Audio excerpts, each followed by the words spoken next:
이제 교육의 패러다임도 이제 바뀌어야 된다라고 보면서 오늘 창조 경제를 얘기하면서 저는 주어진 그 자료에는 창의인재 육성과 학교 교육이라는 그 주제로 제가 좀 길게 글을 썼습니다. 그건 이제 돌아가셔서 심심하실 때 한번 보시고요. 제가 10분이나 짧은 시간 동안 얘기를 해야 되기 때문에 지금 우리나라의 교육의 상황과 그리고 제가 생각하는 어떤 인재를 길러야 될 것인가 이런 내용을 간략하게 좀 말씀을 드리도록 하겠습니다. 실제 지금 뭐 우리 사회가 어떤 인재를 길러야 될 것인가에 관해 가지고 뭐 사실 어떤 분은 무한 경쟁 시대라는 말을 참 싫어한다라고 하지만 어쩔 수 없는 무한 경쟁 시대, 그리고 그야말로 글로벌 경쟁 시대, 여기에서는 인적 자원을 어떤 인적 자원을 길러야 될 것인가라는 것이 어쩌면 교육계에서는 이슈가 되고 있다고 볼 수 있겠죠. 그러면 저는 지금 나와 있는 어떤 산출 결과적인 것보다 더 중요한 거는 그 근본적인 문제가 아닌가 싶습니다. 그러면 우리나라 결국 여기 모인 그리고 우리 뭐 대통령부터 시작해서 모든 국민들의 소망은 우리나라 정말 잘 살았으면 좋겠다라는 것일 겁니다. 그러다 보니까 잘 살게 하는 방법으로서 창조경제 얘기도 또 나오게 되는 거고요. 우리가 생각해야 되는 거는 이 잠재적인 어떤 인재, 어떤 인재를 길러서 어떤 인재가 활동하고 그야말로 글로벌 리더로서 역할하게 만들 것인가, 이게 중요한 문제가 아닐까 싶고요. 그러기 위해서 제가 이제 제시하고 싶은 거는 아이들이 가지고 있는 잠재적 능력을 최대한 끌어주는 교육, 그리고 학생들의 창의성과 창의적 문제 해결 능력, 그리고 리더십이 필요하다라고 하고요. 제가 요즘에 이제 연구하고 있는 부분이 창의적 리더십에 대해서 연구를 하고 있습니다. 그래서 이런 문제를 간단하게 좀 말씀을 드리겠습니다.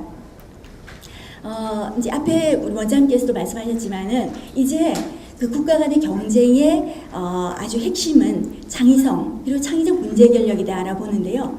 이 창의성이라는 거는 실제 제가 우리 교사들 연수 때도 모든 선생님들께도 강조하는 거는 창의성은 텅 빈 가운데서 나온 게 아니다라는 거죠. 그럼 결국은 어떤 영역에서의 충분한 지식을 가지고 있어야만이 생산적인 창의성이 나올 수 있다는 것이고, 또 생산적인 창의성이라고 하는 거는 어떤 그 영역에서 아이디어만으로 되지도 않고 지식을 얼마나 가지고 누적시켜 가지고 있느냐라는 것으로 되지는 않죠. 왜냐하면 이제는 컴퓨터 검색을 하고 다니면서 스마트폰 검색을 하면서 필요한 정보를 그야말로 몇 초 만에 받아내는 시대가 되었을 때 아이들이 얼마나 지식을 많이 가지고 누적시키고 있느냐라고 하는 것은 경쟁력이 될 수가 없다라는 거죠.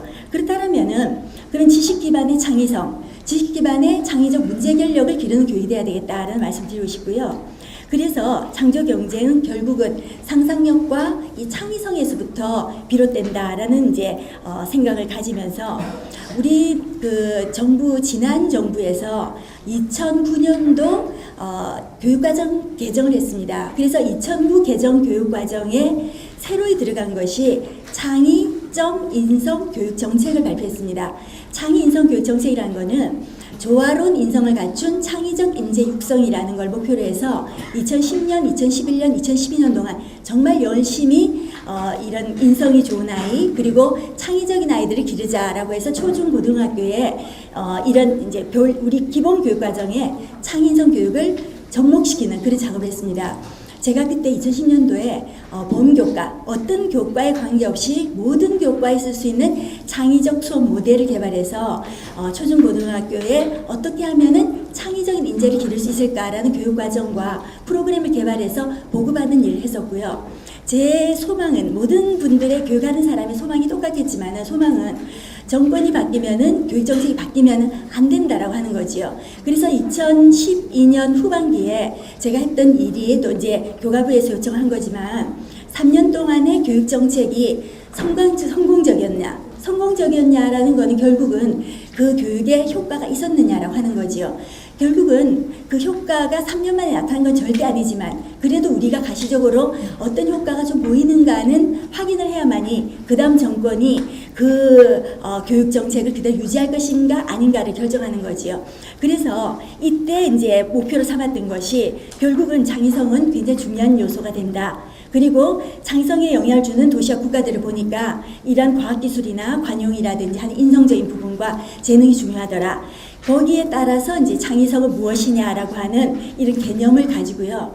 창의성 교육 정책을 이제 수립하였는데, 기본적으로 아이들이 가지고 태어난 것과 환경, 가정 환경을 통해 가지고 창의성이 역량이라고 하는 능력만이 아니라 창의적인 능력과 성격이 같이 나오는 겁니다. 그런데 아까 제가 텅 빈 창의성이 없다라는 거는 아이들마다 자기가 가장 잘할 수 있는 그러한 적성 영역이 있죠. 그래서 어떤 아이들은 언어 영역, 인문학에서, 어떨 때는 뭐 사이언스 쪽에서 여러 영역에서 잘 그것을 맞춰주는 교육이 필요하다는 거죠. 그랬을 때 이 창의적인 어떤 산출, 바로 창조 경제로 이어갈 수 있는 이러한 산출이 나오게 되는데, 더 중요한 것은 이 소셜 컬처 인바이러먼트라는 거죠. 우리 사회, 우리 교육적 환경, 우리 사회가 어떤 사람들이 어떤 아이디어를 존중해 주는가, 그들의 창의성을 얼마나 존중해 주는 그런 사회 풍토가 만들어지는가라는 것이, 그 결과가 우리 아이들의 어떤 학생들의 여러 작품들, 그리고 그들이 성인이 되어서 나타내는 창의적 결과물이 얼마나 창의적으로 인정받고 실제 생산으로 연결되느냐라고 하는 거죠.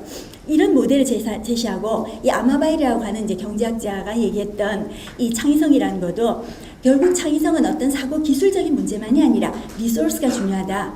그럼 그러한 지식이 결국 지식만을 그치는 것이 아니라 그러한 창의적이라는 역량과 함께 합쳐지면서 중요한 것은 이들이 정말 하고자 하는 동기, 또 그렇게 하고자 하는 어떤 열정, 이것을 갖게 만들어주는 교육이 돼야 되겠다라는 게 제가 이번 창의성 교육에서도 매우 강조했던 부분입니다. 그래서 우리나라 창의성 교육, 제가 말씀드렸던 창의성 교육은 창의적 교육과 그리고 인성적인 교육 요소와 그리고 교육적 환경을 어떻게 사회가 만들어주는가, 이것이 잘 접목되는 교육이 창의성 교육이었고요. 그리고 이 교육이 실천되면서 제가 아까 말씀드린 것 같이 3년의 결과를 제가 전국의 거의 400개 학교를, 전국의 초중고등학교를 그대로 샘플링을 했습니다. 그리고 모델학교라는 게 있는데요. 창의성을 교육을 주도적으로 해나가는 모델학교, 국가 지원한 학교고, 모델학교 아닌 학교를 비교를 했습니다. 그래서 창의성과 인성과 학업 성취와 선임들의 다양한 측면을 이제 분석을 했는데, 정말 다행스럽게도 창의성 교육이 3년을 열심히 한 결과, 창의성 교육을 열심히 한 학교들이 아이들의 창의성과 인성과 학업 성취까지도 상승되는 결과와, 그리고 상승이 되지 않더라도 학업 미달이 줄어드는 결과를 가져왔다는 거지요. 그래서 저는 굉장히 기쁘게 교과부에 이런 정책이 계속 유지가 돼야 된다.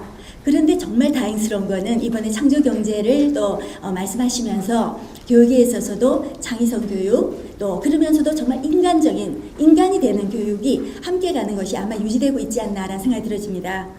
예, 그래서 저는 한 가지 덧붙여서, 그렇다면은 이제 우리 아이들에게 글로벌 리더가 되는 교육이 창의성 교육과 더불어서 나타나야 된다라는 거지요. 그래서 지금까지 제가 말씀드린 거에 대한 종합이라고 볼 수 있는데요. 시간이 없으니까 제가 제 모형을 간단하게 한번 말씀드리겠습니다. 여러분들 여기 다 어른들이셔서 햄버거 별로 안 좋아하시죠? 예, 그렇지만은 햄버거를 한 번도 안 드셔보시지는 않으셨을 거예요. 햄버거 드실 때 어떻게 드세요? 빵 따로 먹고 그 다음에 안에 또 고기 따로 먹고 그러지 않지요. 바로 융합과 통합입니다. 그래서 제가 글로벌 리더 모형을 이런 모형으로 만들어서, 가장 기반, 밑에 기반이 탄탄하게 되는 것은 인지적 능력이에요. 지식이죠. 영역적 지식입니다. 그러면서도 그것을 활용할 수 있는 문제 해결력을 가져야 된다. 그런데 그 가운데에 들어가는, 우리가 무슨 버거라고 할 때는 고기냐 피시냐 이거에 따라서 나눠지는 것처럼 거기에 창의성이라는 걸 보고요. 그것이 뚜껑이 없으면 햄버거라고 할 수 없지요. 그거를 안정된 인성과 리더십으로 봤습니다. 그런데 우리가 샐러드가 없으면 여기에 들어가면 좀 빡빡하죠. 그게 자기주도적 학습력, 아이들의 동기, 이런 문제입니다. 이게 바로 융합되는 교육이 이제는 글로벌 리더 교육이고, 우리 지난 정권에서 창의성 교육을 했지만 이젠 이런 것이 좀 더 발전한 글로벌 리더 교육이 있어야 되겠다라는 거를 제 모형을 통해서 제가 말씀을 드리면서, 결국 우리가 지식경제, 창조경제 이런 강조된 이 사회에서 이제는 실제 미래를 바라볼 수 있고 인문학적인 그런 관점과 소양을 가지고 있는 그러한 경쟁력 있는 아이들, 그리고 초기에서부터 학문적으로 자기의 적성을 제대로 발굴해서 그것을 키워줄 수 있으면서도 지식이 지식으로 누적되는 것이 아니라 창의성과 창의적 문제결력의 바탕이 될 수 있는 이런 교육이 될 수 있어야 되겠다라는 말씀을 드리면서 인지와 창의성과 리더십이 융합되는 우리 글로벌 인재를 위해서 저는 정말 제가 마지막 순간까지 노력을 할 거고요. 우리 선생님들 많은 교육에 대한 관심과 지원 부탁드리겠습니다. 감사합니다.